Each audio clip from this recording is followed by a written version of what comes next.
Sa isang makulay na langit, may isang maliit na ulap na ang pangalan ay si Ulapino.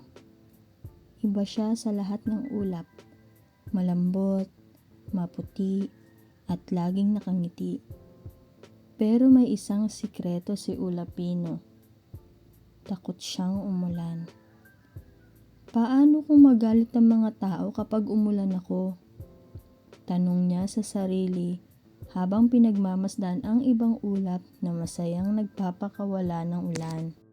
Isang araw, napansin niya ang isang maliit na halaman sa lupa. Nakayuko ito at tila nanghihina. Tubig!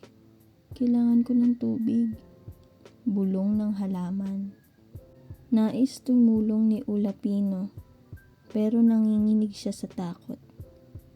Lumapit ang isang matandang ulap sa kanya at nagsabi, "Hindi lahat ng bagay na kinakatakutan mo ay masama.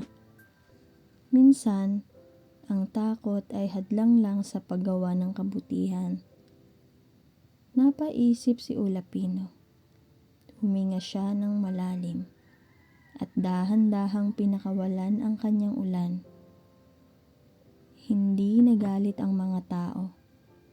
Sa halip, natuwa sila.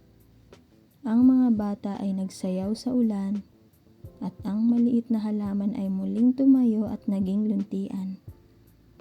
"Salamat, Ulapino," sigaw ng halaman. Ngumiti si Ulapino.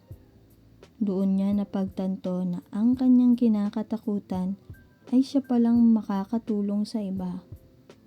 Mula noon, hindi na siya natakot umulan. Sa halip, naging isa siyang ulap na nagbibigay buhay sa lahat. Aral ng kwento.